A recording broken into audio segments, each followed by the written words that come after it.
Continuamos con La Noche.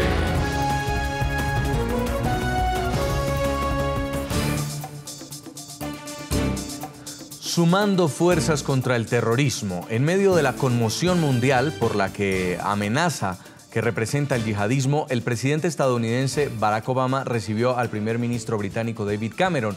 Ambos anunciaron mecanismos de cooperación internacional para enfrentar a los extremistas. Obama dijo que se necesitan más estrategias para frenar el reclutamiento de jóvenes, precisamente en momentos en que las autoridades de Alemania arrestaron a 2 presuntos miembros del grupo terrorista Estado Islámico acusados de reclutar combatientes. Así titularon este viernes los principales diarios europeos. Es una amenaza que recorre las calles de importantes ciudades del viejo continente, luego de la captura de 27 sospechosos en diferentes redadas policiales por presuntamente estar planeando atentados terroristas. Son hechos que han despertado en la ciudadanía el fantasma de los atentados de París. Sí, tengo miedo de salir a caminar sabiendo que hay yihadistas que van a regresar de Siria, que hay yihadistas que van a buscar quedarse en casa o donde sea, en Verviers o en otra parte. Tengo miedo, pues pienso que todo puede ocurrir.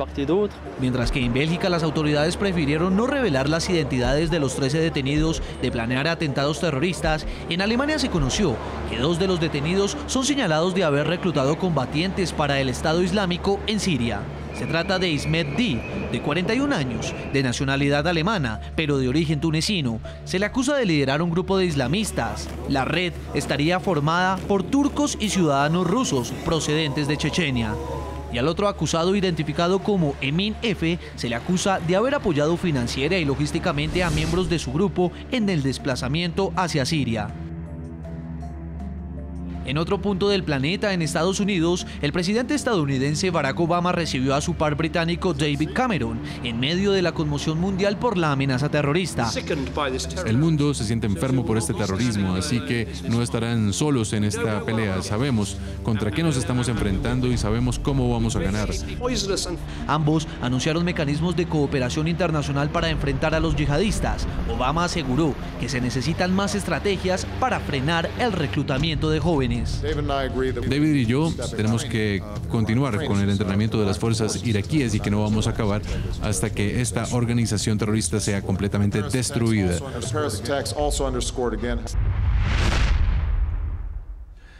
En Washington, D.C., señor Stephen Donahue, analista permanente de NTN 24 y director de la firma McClarty Asociados, quisiera que nos explicara un poco para entender qué puede estar en la cabeza de un yihadista, de un extremista, cuando decide por una causa inmolarse, por ejemplo, o tener a un grupo de rehenes aún sabiendo que puede ser abatido por las autoridades. Porque imagino que cuando llegaron en Francia los hermanos Kouachi a cometer este atentado contra Charlie Hebdo, sabían que en algún momento podían terminar con un disparo en la cabeza.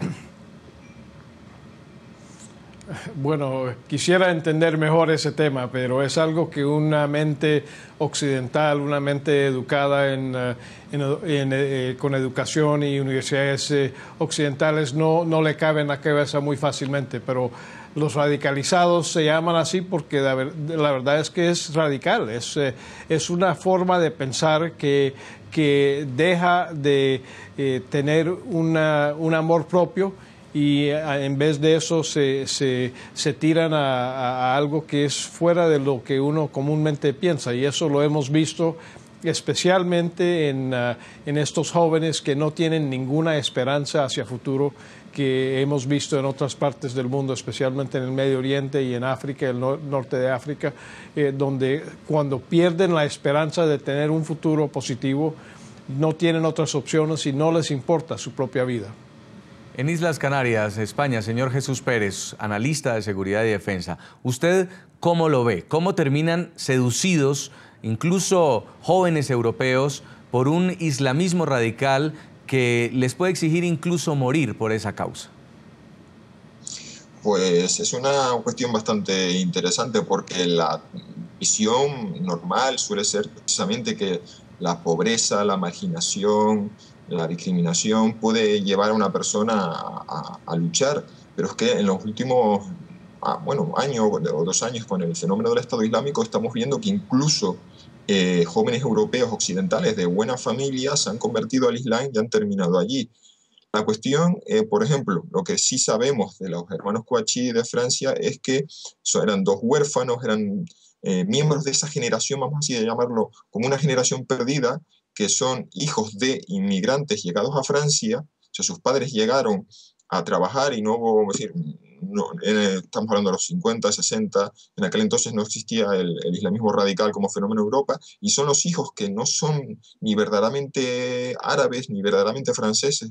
Es una generación que se ha quedado entre 2 aguas. Cuando regresan a los países de origen de su familia, allí son extraños, la cultura magrebí les resulta extraña, pero en Francia nunca han terminado de sentirse de 100%, y esas jóvenes culturalmente desorientados, y en el caso de ellos, pequeños delincuentes que habían tenido encontronazos con la justicia, llega un momento en el que contactan con alguien, un clérigo radical o alguien y la religión, en este caso, además, en su versión más extrema, les da como un sentido, una orientación a su vida.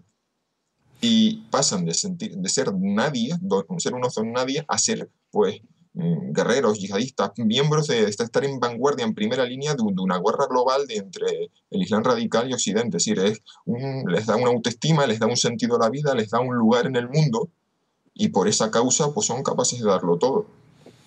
En Washington, señor Emilio Viano, profesor de la American University, algunos de estos yihadistas han viajado a Siria, a Irak, han recibido entrenamiento y se sienten parte de un ejército, por decirlo así, de terroristas. Sin embargo, puede ocurrir que hayan otros casos que simplemente, inspirados por los ideales del extremismo islámico o de un grupo como el Estado Islámico, decidan hacer de soldados, las veces de soldados, así no tengan una directriz de un grupo como Al-Qaeda o como el Estado Islámico, y salir por la causa a cometer un atentado terrorista? Claro que sí. Lo que nosotros estamos criticando entre los yihadistas se llama patriotismo, se llama heroísmo, se llama gran coraje cuando lo hacen nuestros soldados, para decir que el compromiso para luchar para un ideal, para un país, para una causa, se declara loco si es un yihadista, heroísmo si es un soldado de Francia, de Italia, de Estados Unidos. Siempre, como se dice, mi terrorista es tu héroe es mi terrorista. Tenemos que tener cuidado con estas calificaciones muy negativas. Y permíteme de subrayar la importancia de una política más positiva hacia el Oriente Medio y África del Norte. Cuando el presidente Obama se alegra de la visita de David Cameron y habla de más alianza, más cooperación, siempre se habla de más cooperación entre policía, inteligencia, ejércitos, se habla de guerrear juntos, se habla de bombardear, de ejecuciones extrajudiciales por drones. Pero ¿por qué no hablamos de un plan de todos estos países occidentales para invertir los trillones de dólares que desperdiciamos con armas y bombardeos para el desarrollo de esta región, a donde no hay educación, a donde no hay entrenamiento, a donde no hay empleo, a donde no hay investigación científica, a donde los jóvenes no tienen un futuro? Esto me parece mucho más positivo, y lo mismo naturalmente en Europa, donde muchos islamistas o inmigrantes son aislados, se enfrenta con un racismo virulento en todos los países, frecuentemente no tienen una posibilidad de avanzar, como pasa aquí en los Estados Unidos. Esto me parece mucho más positivo que redadas de policía, que 10.000 policías militares por toda Francia. Estas son reacciones casi de propaganda para que los políticos puedan decir a su gente: ves que estamos haciendo, estoy en comando, te estoy protegiendo, pero no solucionan las raíces del problema. Las raíces del problema es la hambruna, es la falta de oportunidad. África del Norte, el Oriente Medio. Te cuento algo muy rápido. Estuve en Dubái hace unos días. Sí. En una reunión de oficiales de los Emiratos Árabes, uno de ellos dijo que Cuba tiene un presupuesto para investigación más grande que todos los países árabes. Eso me sorprendió inmensamente, que él lo dijo en una reunión oficial. Bueno, si esto es verdad, ¿por qué no intervenimos? ¿Por qué no ayudamos? Me parece que tenemos que pensar a la solución a largo plazo y no solamente a bombardear para que haya silencio, para que haya dominio, para que haya, digamos, imposición de nuestra mentalidad sobre culturas que son muy diferentes de la nuestra. A propósito del tema del día, le estamos preguntando a nuestros televidentes en las redes sociales qué opinan de quienes atenúan la gravedad de un acto terrorista, el fundamentalismo islámico, argumentando que responde a provocaciones. Los invitamos a que sigan opinando a través de las cuentas de Twitter del equipo periodístico del programa La Noche. Nosotros ya volvemos para continuar con nuestro panel de análisis cuando Europa está bajo una amenaza terrorista. Ya volvemos. Ya regresamos con La Noche.